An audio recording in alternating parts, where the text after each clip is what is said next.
Welcome. This is Greg Womack, your host for the Womack Investment Advisors Market Update for September and the third quarter summary. This is information that was recorded originally on October 5th and re-recording it now today. So we look forward to your feedback, and we're going to go through some market information, and hopefully that'll be helpful in your planning or any questions you might have with your investments. All right, let's get started. Just as a background, most of you know me, but I wanted just to those who are new to our firm or who are looking at our firm. We're been around since 2000.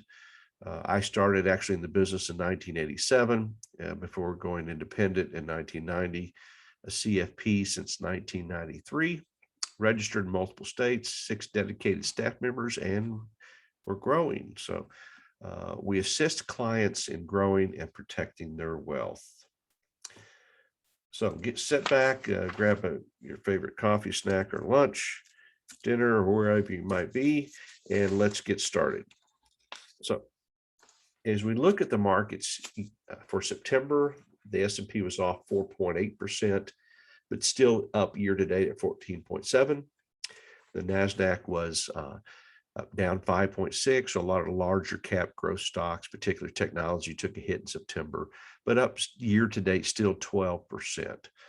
The S&P small caps weren't down near as much, only 2.9, but up 19% year to date, outperforming the large cap growth sector. And commodities were up 5.7% in September and up 43% through September 30th. Commodities have been on a roll. So let's talk about materials and commodities. They did pause basically a little bit, gold, but really they were up huge. September is up 9.7 on the energy. Oil up year to date, oil 59%. Energy sector, such as service companies, production, etc., were up 9.2, up 37% for the year to date. Agriculture was flat, but up 18% year to date, and gold down 3.3 and about down 8% year to date through September 30th. Now, let me ask you this question. This was a poll taken in the live session we did, and the poll is are you currently bullish or bearish on the markets? So bullish means you're excited about the markets, you think they're going higher. Bearish is you're concerned and you think stocks will be going lower. So if you can answer that question right now, and I would tell you that the respondents on the poll we took in the live session was that people were pretty much bearish. 75% were bearish, 25% were bullish. So where do you think the markets are going? You could probably say that investors who believe in crystal balls could soon be eating ground glass. This quote by the Jimmy Carter, Secretary of the Treasury. So let's talk a little bit about predictions. First of all, let's go say what could go wrong with the economy. Okay, so you have concerns. A lot of people are concerned that things are bearish. First of all, the economy could weaken due to a lot of, chain supply disruptions, etc. People not going back to work, through the first, 7 months or plus of the year.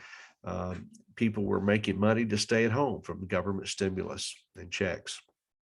So if the economy just can't get a foothold or continue to grow or weaken, that could cause concern for the markets. Also, government lockdowns or mandates. This is going to be hurting. You're hearing a lot about these shot mandates that you can't do things. You can't have a job if you don't get the shot, etc. A lot of people are backing off on that. So that could be some concern. Another one is higher inflation, which I'm going to talk about here in a bit. But supply chain disruptions are causing for fewer products and services available due to supply chain disruptions. So that's causing higher demand and lower supply. And so prices are going higher. Commodities are going higher, energy included. Then you have political or geopolitical fallout. This could be the debt ceiling. You could have other issues such as war with China and Taiwan. So a lot of negative news out there surrounding this area. So these are things that could go wrong. And then there's the black swan event. You say, well, what is a black swan event? Well, that is something that comes out of nowhere and just hits the markets. And so very unexpected event. Could be a terrorist event, could be some other type of blackout with the media or social media, those type of things. So let's talk more about core inflation.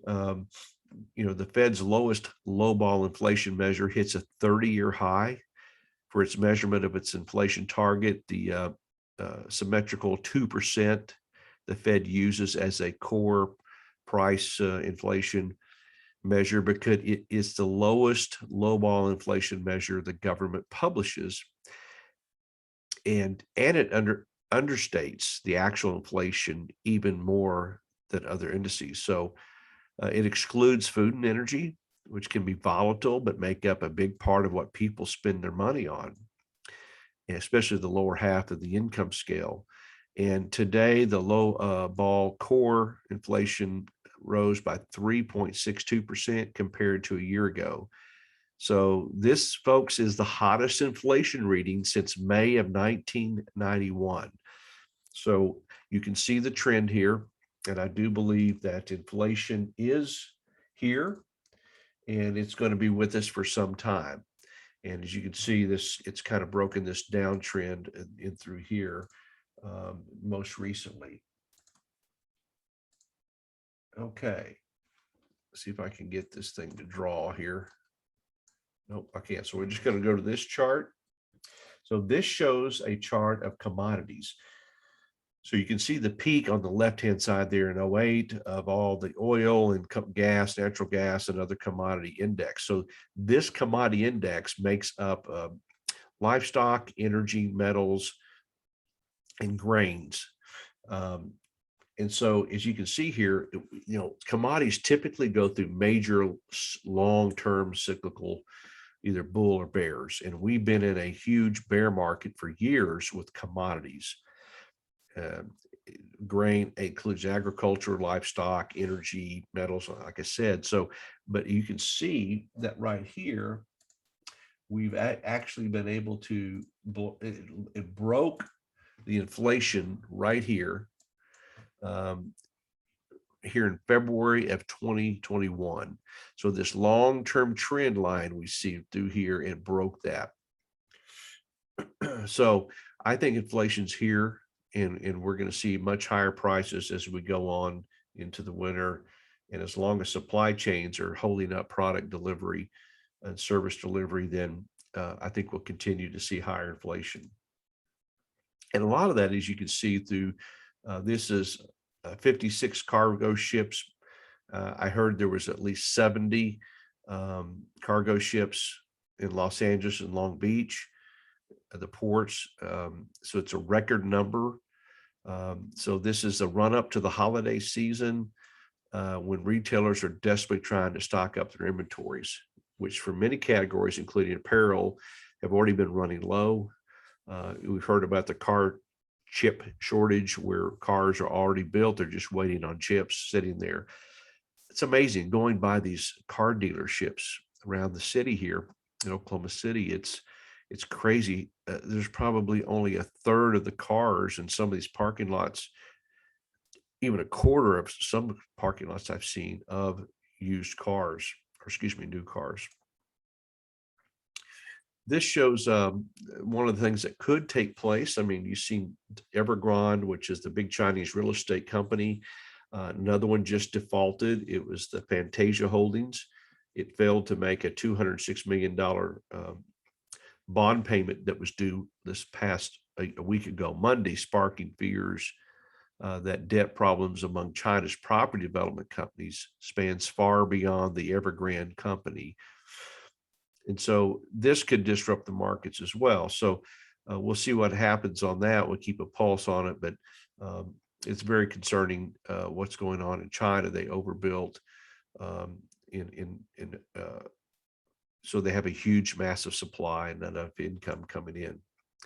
So what is this doing? This is causing um, fear in the markets. So this report here, this chart here shows you that the CNN's Fear and Greed Index, and there are other companies that do these indexes as well, but this one shows here back in 2020, before the COVID crash, that the market just took a major downturn. And so the extreme fear level sets the stage or the foundation of a market rally at some point once the fear dissipates. And that's what we saw right after 2020 here, is that the markets rebounded. They've been fairly volatile both ways, but now it's the fear is creeping back in. So this is actually a good sign for the markets you saw in 2019 and 2020. So this tells us that, even though there's fear, that's good because people become conservative, they raise cash, and there's not a lot of buying, so the market could go down for a little bit, but at some point, when we see extreme fear, you definitely at some point you see extreme greed. That's why we're probably not quite at a market top. We may have some more room to run, possibly, is because most bull markets end on euphoria and also extreme greed. So we're not seeing that right now in the markets. So what are your biggest concerns about the portfolio or the markets? As we've seen throughout history, these moments of extreme, pessimism and fear, like the ones we're seeing right now, make the best opportunities for investors. So we saw it back in 2009 when everyone was still too spooked to buy, and yet it turned out to be the greatest buying opportunity in American history. And we saw it, COVID, as I mentioned earlier. So what are your biggest concerns? Is it the markets? Is it your job? Is it, your family's jobs, or, what are your biggest concerns? Is either things that we'd like to know that if we can be of help to you, please let us know. Okay, I want to go through a big picture here. This is 121.5 years of secular bull and bear markets. So through the June of this year, and this shows here that there's periods of time when the markets go through downturns or flat. And what happens typically during the beginning of a bear market, valuations are high. So here back in the 1900s, early 1900s, you saw valuations around 25 or so earnings per share. So at bear markets bleed off these high valuations to usually 10 or below, and it sets the stage for the new bull market. And so I want to point out here in early 1980s, it was a 10 PE ratio or lower after the 72 to 81 bear market, which lasted, by the way, 16.6 years. And the markets only went up 17% during that time. But as you can see, the PE ratios got low, it bled off these high valuations, and then here comes the big growth of the 2000 area in the 1990s, where valuations and the PE CAPE ratio got up to 40 plus. So this tells you stocks are getting pricey or frothy. Greenspan called this irrational exuberance back in 96, right here. So the markets did correct and went down to this bear market from 2000 to 2013. And so what we saw is the markets rebounded since then. So prices are currently getting up in that 38 range, well above the median over the years. And so prices could be, it could go higher, and especially with all the stimulus that we're getting. That's what, if there's stimulus and causing demand in the market, there's still demand to pick up the slack. But at some point, we're going to go through a major bear market because we haven't seen one in over 12 years. So what this chart talks about is if you start any 10-year period with your price to earnings ratio, which we're currently in that 30 to 40 range, history tells us that at some point there'll be a bear market in the near future with high prices. So if you bought and held, then your apps could be negative rate of returns over the next 10-year average. That's what history tells us, going back to 1881. And so if your PE ratios are low, meaning you're buying in at a low period after a bear market, say 5 to 10, then you could have double-digit rate of returns for the next 10 years, average rate, annual rate returns. So this is pretty impressive. So what this chart tells me is that you don't want to be a buy and hold investor with these higher prices into here. You want to be tactical, meaning you want to follow the trends. If we get into a bear market, you want to raise cash, you want to be more defensive. That's what we do. We use charts, and I'll show you our bull bear indicator that helps us to get more conservative, less exposure to the market if we get into a bear market, and that helps preserve. It also tells me that you need to be really a stock picker's market. There'll be sectors, there'll be areas, even through a bear market, that you can make money, but you want exposure to those and limit to the general market. All right, and what we do is fact-based investing. And so I want to kind of go through that. And then basically fact-based investing it focuses on supply and demand. So we believe every single tick in the market and every trend results from imbalances in supply and demand. So after all, if there were no imbalance of supply and demand, prices wouldn't budge at all. And after longer running trends are, in our view, driven by longer term imbalances in supply and demand. So there are two truths derived from our demand analysis, supply and demand. Number one is markets can trend frequently for years at a time. Let me give you an example. Remember I said that irrational exuberant speech that Greenspan made in 1996? The market was, the NASDAQ 100 was 836. 3 years later, it closed at 4704. Almost 5 times your investment if you just held on. So just because someone makes a comment that stocks are pricey doesn't mean it could not continue. And the same is true if the markets are going down, they could continue to go down. So it's really called truth number 2 is supply and demand. Truth number 2, performance persists. So strength and weakness are more likely to continue than reverse. So what we'd like to do is fact-based investing. So not getting into a bunch of predictions of what could happen, what might not happen. We don't require that markets or investors are rational or efficient, and it does not remain fully invested regardless of market circumstances. So when we implement a fact-based strategy, job number 1 is identifying the trend. This is our bull bear indicator, which I'll go into a little bit more later. But basically, think of this as a EKG of the market, and it corresponds with the time down here in the S&P. So when we get a red signal that tells us this threshold here, we're going into a bear market. If you look back here in 2000, it dropped over 50% in those 3 years. So, and then at some point you get back in when it's green. So right now, if we want to determine the trend of the market, we're still in an uptrend, even though we're, have had a lot of volatility and prices are getting higher in the stocks. So one is identify the trend. Is it bullish or bearish? And then number 2 is identify the high performance in the market. Where are the high performers? It's a small cap, mid cap. What about sectors? Healthcare, real estate, for example. We get reports that show us the highest performing areas in the market that are trending higher and have momentum, and we focus on the strength of the market. So in summary, we concentrate on what is a market supply and demand, and we reject what might be or what ought to be. So here's our current bull bear indicator. So like I said earlier, this helps us identify when the markets are turning over and there's not enough demand to pick up the supply that's being sold.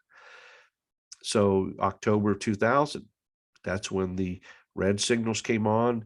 This indicator is, like I said, like an EKG, or the health of the market.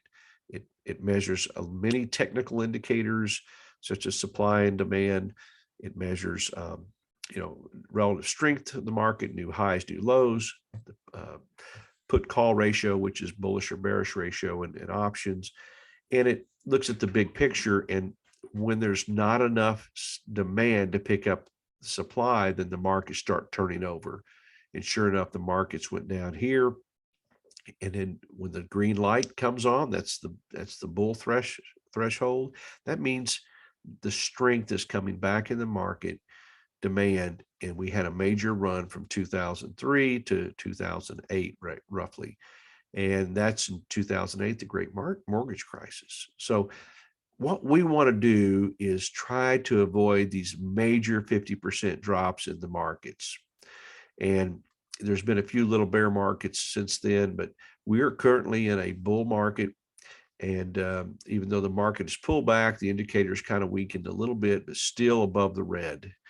If it hits this 45 level, which we're currently about a 60, then that's when the whistles come on and the alarms, and we switch. We go more tactical. That can mean cash, it can mean treasuries, it can mean gold, and possibly even shorting the market, meaning buying an instrument that allows us to make money if the market goes down. So right now we're still bullish because the indicators are showing there's still strength in the markets. Now, one thing I'd like to do is have investors to hold some gold. And gold continues to be one of the most heavily traded assets on the planet. In case you're wondering if Bitcoin is stealing some of the thunder as a store of value, gold is second behind the S&P trading. So if you look here, the average trading volume it was 183 billion compared to the S&P with nearly 235 billion of average daily volume. So that dollar amount is enough to beat the currency swaps as well as the government and corporate debt markets. The World Gold Council measures gold liquidity by looking at data provided by global commodity exchanges, over-the-counter market, and gold-backed ETFs, which are exchange-traded funds. But this chart here just basically shows you the dollar index, and there's many times when it will reverse or have inverse relationship to the dollar. Right now, gold is fairly low. I think it's a good buying opportunity. And if you can see these patterns here that over time, so if we have a crisis, you'll want to own some gold. And you don't want to wait till it strengthens too much, because could be days where gold just goes crazy if we get into a really black swan event, or we get into a political or geopolitical issue such as war with China or whoever. So gold, I suggest you own 10 to 20% of your precious metals in your portfolio to protect against market uncertainty. We use an exchange traded fund that is backed fully by gold or silver or platinum or whatever. It's backed fully. A lot of the ETFs out there are not backed by the metal. So if you can own metal in your possession, that's the best way to do it. But sometimes it's hard to store that, or it costs additional funds. There's the threat of, burglary of theft of your gold. So keeping it in a safe place is important. I think having some gold and silver in hand is smart, but also trading in your portfolio, owning 10 to 20% of your portfolio. So let us know if you have any questions on gold, silver, or other metals that we can share with you what we do, and also some good sources too if you want to buy precious metals direct. So the positive takeaways I see right now are low interest rates. Even though they've crept up some, interest rates are still low. That helps spur the economy, more borrowing, and then at lower costs. And then Fed support. I mean, we're going to continue to get Fed support through the Federal Reserve. banking system, but also buying up troubled bonds and mortgages in the credit markets. Then there's government stimulus. Of course, we're looking at, possibly an infrastructure program that will help stimulate huge industry, particularly in the electrical gold rush. So electrical vehicles and all that's related to that. It is in solar, et cetera. Nuclear, another one. Nuclear is still the best, most efficient way for electricity. Coal's making a comeback as well, especially going into this winter. We could see energy shortages, higher cost, even some blackouts. So I encourage people to, in that regard, to prepare personally as well. So we've got some good sources on that. If you'd like to let us know if you have some concerns or want to look into that. Okay. My dad was a pastor here in Edmond for many years, and he had this little plaque on his desk. It says, "Hope for the best and cope with the rest." That's a good saying, I think, but I like to say hope for the best and prepare for the worst. No coping, let's just prepare. So, despite an apparent loss of, upward momentum over the past few months, what we've seen in the markets as far as, concerns and fear, it's just be prepared. Take some steps to, be prepared. At the worst case scenario, you still can enjoy your whatever it is you're storing up for yourself in case of an emergency. I like to say have at least a month's worth of food, water, medicines. If you had to stay home for some reason, you could still continue. Little things that just start thinking about, the worst case scenario and start preparing. And then hopefully nothing ever happens. Hopefully we don't go through a major reset. But if we do, you'll be at least somewhat prepared and mentally prepared. So we do offer, would like to offer you a portfolio review. If you're not a client, our clients who are listening in, we do this regularly for you, but we would like to help identify any laggards and suggestions for adding strength to your portfolio. And then also ways that you can be prepared for the worst, whether it's a market crash or a big major long-term downtrend in the market. So we'll send out a survey if you'd like to complete that. And it should be attached. Once you finish this, you should be able to do a survey and let us know how we can be of help to you. This is Greg Womack. I want to thank you for attending. We'll see you next time.